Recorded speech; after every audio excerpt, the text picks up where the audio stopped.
Creo que la sociedad española merece un debate sosegado sobre el asunto que nos trae hoy aquí el Grupo de la Izquierda Plural, que no es otro que el de la muerte digna. Merece un debate que sea no sectario, es decir, que sea un debate racional en el que, sobre todo, no perdamos de vista nunca, ni nosotros ni esa sociedad a la que debemos también trasladar el debate y en la que debemos fomentar que tenga lugar ese debate, no perdamos nunca de vista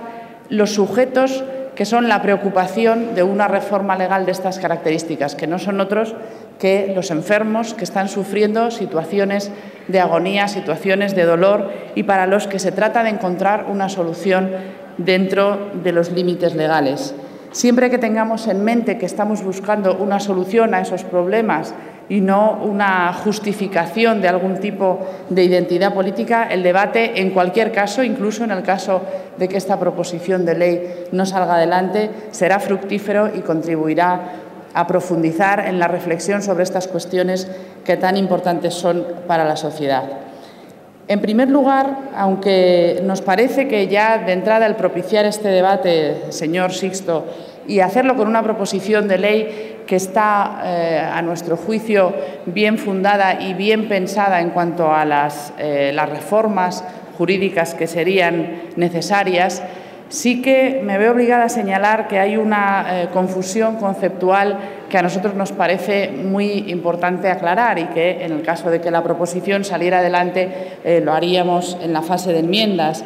Como usted sabe muy bien, no es lo mismo la eutanasia activa que la eutanasia pasiva y conviene diferenciar estos dos términos con claridad legalmente. También conviene mencionar el encarnizamiento terapéutico, como ya ha mencionado algún otro portavoz, y conviene diferenciar todo ello del suicidio asistido. Y una vez que estos conceptos quedan clarificados, sí que creo que vale la pena profundizar en la cuestión, en la gran cuestión, la estremecedora cuestión sobre la que estamos debatiendo hoy, que no es otra que aquella con la que iniciaba su obra El mito de Sísifo, Albert Camus, con aquella frase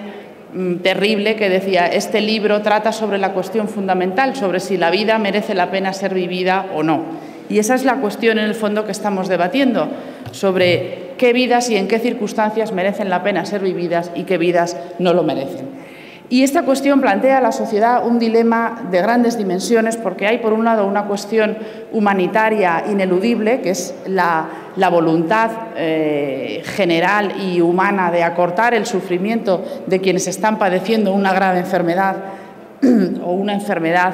de padecimientos que no tienen solución, aun cuando no vayan a causar una muerte inmediata.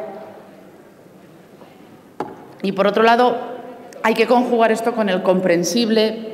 temor de quienes, precisamente por utilizar ese tipo de eufemismos, a mí no me parece, al contrario que al señor Olavarría, que muerte digna sea un eufemismo, pero sí me lo parece que es la disponibilidad de la propia vida.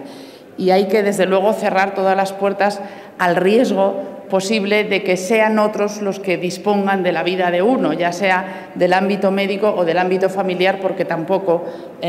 vamos a ignorar aquí situaciones que se dan en las que hay entornos que pueden estar deseando librarse de un enfermo y esa puerta, desde luego, hay que cerrarla radicalmente. Esta cuestión que decía yo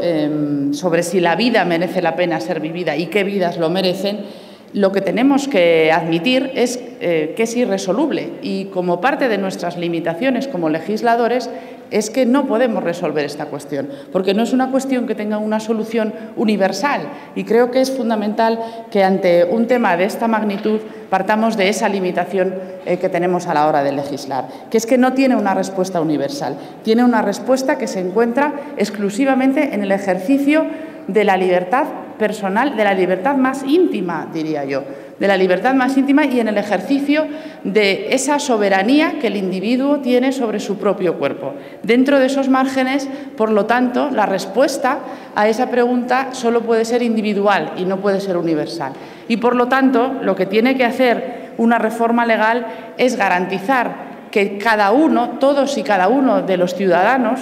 puedan encontrar a través de la reforma legal la solución, el cauce que garantice su propia respuesta individual, sea cual sea a la que han llegado,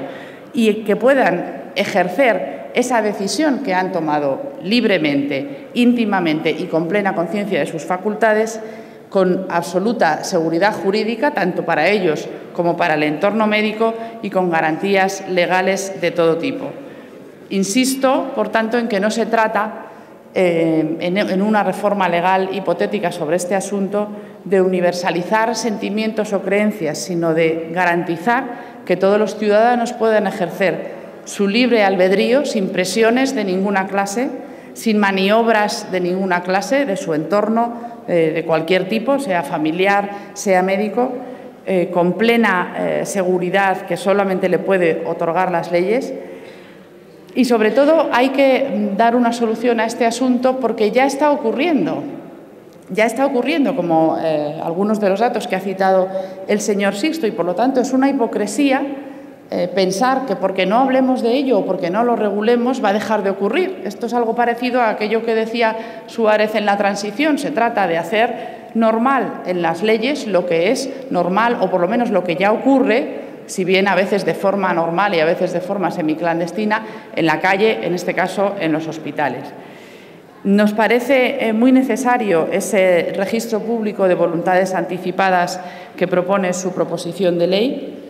Nos parece que tendría que tener un carácter nacional o bien un tipo de coordinación de todas las comunidades autónomas para impedir que, si uno ha hecho el registro de sus voluntades anticipadas en una comunidad y se enferma o se accidenta en otra, se pueda tergiversar esa voluntad que ha expresado de manera expresa. Pero, en todo caso, creemos que este debate es muy necesario, por eso vamos a votar a favor de la toma en consideración. No compartimos esa confusión conceptual que le he mencionado, pero mucho menos compartimos la hipocresía. Y sí que creemos que es muy necesario debatirlo y que un buen punto de partida sería precisamente tomar en consideración esta proposición de ley para que todos los grupos pudieran hacer sus aportaciones y sus enmiendas.